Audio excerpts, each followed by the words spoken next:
What you know what, just to be safe, thing you did ended up saving your ass later. Safety glasses. When working away it's easy to talk yourself into doing something really quick without them, and there is always a voice in your head yelling at you to put them on. Stopped grinding the thing I was working on, got my glasses, came back, and then this chunk flies up and cracks the right lens. Spidey senses 1 Murphy's Law 0. I knock out my shoes and squeeze the toes for good measure. Hi Mr. Brown Recluse. Only happened once, but once was enough to convince me it was a good habit to have. I've had a handful of these in my life. The one that popped in my head first was from a party when I was 16. It was in a small farm town about 20 to 25 minutes from my actual town, and everyone was out partying in somebody's parents' barn and having a real good time. I didn't realize that our DD had been drinking all night. When it was time to go, I couldn't even tell she was tipsy. But something wasn't right, so I didn't want to drive back with them. For whatever reason I decided to get the verbal tongue lashing from my mom when she came to pick me up. Well, my friends in the first car were apparently veering across the road. Got picked up by the cops and all of them got to spend the night in jail. Glad I opted for my mom. Arrive in San Francisco a week into a trip. As we gather our things during a moment of downtime, I go back to check the bus cause, you know, it never hurts. Found my passport, which I had no idea I'd dropped. I had a car sitting on jack stands because I needed to do some transmission work. Before climbing under it, I thought it'd be a good idea to rock the car around. One of the jack stands was not in the right spot and the car slipped off it, slamming down on the front disc brakes. Would have killed me. One of my coworkers died earlier this year from this very thing. You were good to check. Saved an email where a lead developer told me to do something stupid. A couple years later, him now a manager who liked to yell at his subordinates, we were talking about this stupid behavior and he yelled, "Well, why did you do that?" I pulled up his email, clearly instructing me to do just that. He sputtered and walked off, speechless. This guy is one of the reasons I still have trust issues with management, even after a string of really competent, caring, trustworthy managers. Take 10 before you send has saved my countless times. Means take 10 seconds to reread your email, post, whatever written communication before you send. Emails, especially in the workplace, last forever. So, you mean everyone else doesn't reread their emails 40 times and then finally hit the send button with anxiety for no apparent reason? Well shit. Was remodeling my house, took out a loan and had to get the house appraised to get the loan. Found that my house was worth $100K more than I had it insured for. Raised my limits on the home insurance to $50K more than the appraised value in anticipation of completing renovations. 2 weeks later, house burned to the ground due to a faulty bathroom fan that I did not touch.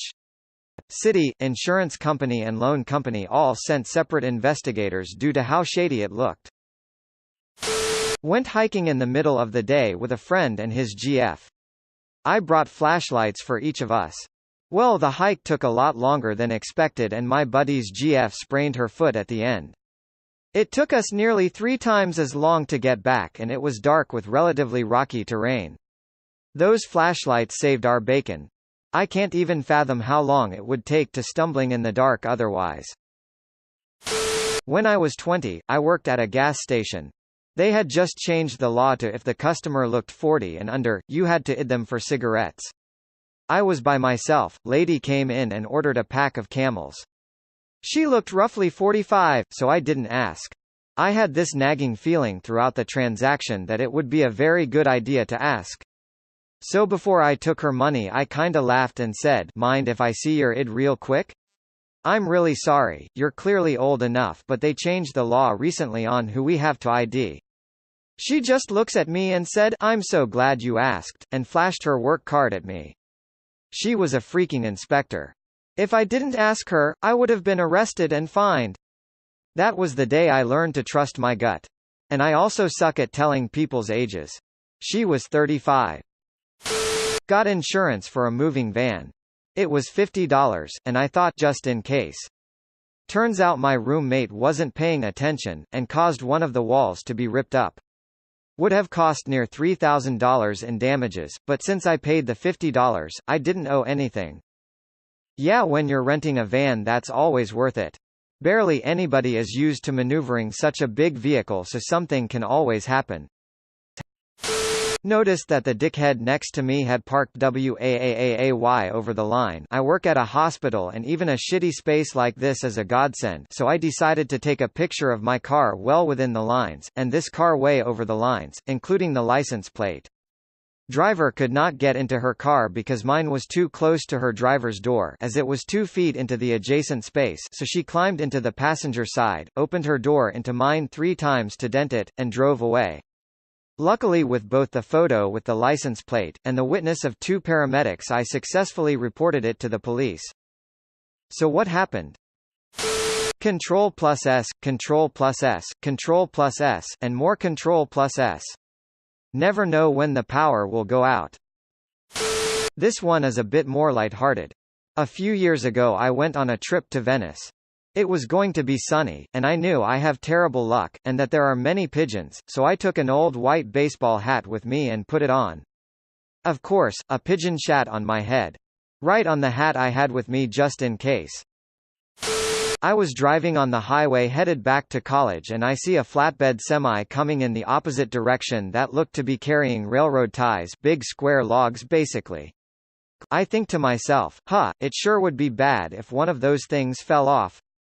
I hold my gaze on the semi and you can guess what immediately fell off and started tumbling right down the center of my lane. I'm convinced I wouldn't have been able to react to it properly if I hadn't just thought of that exact circumstance.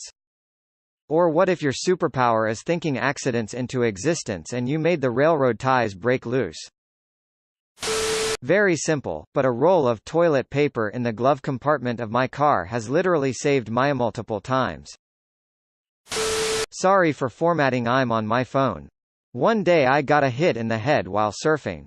It turned out to be a concussion and I went to hospital with my ma'am. I was 17 at the time. We met with the doctor in A&E and he said it's a concussion, we can do a CORT scan if you want, but there is probably no need. I was unsure and just said yeah, I would like a scan. After the scan was told that they didn't see anything but the radiographer would be checking it in the morning. Next day I got a call to be told that I needed an MRI, that they found a tumor in my brain. If they didn't catch it there I would have lost my vision from the tumor and it would have been too late to do anything at that stage.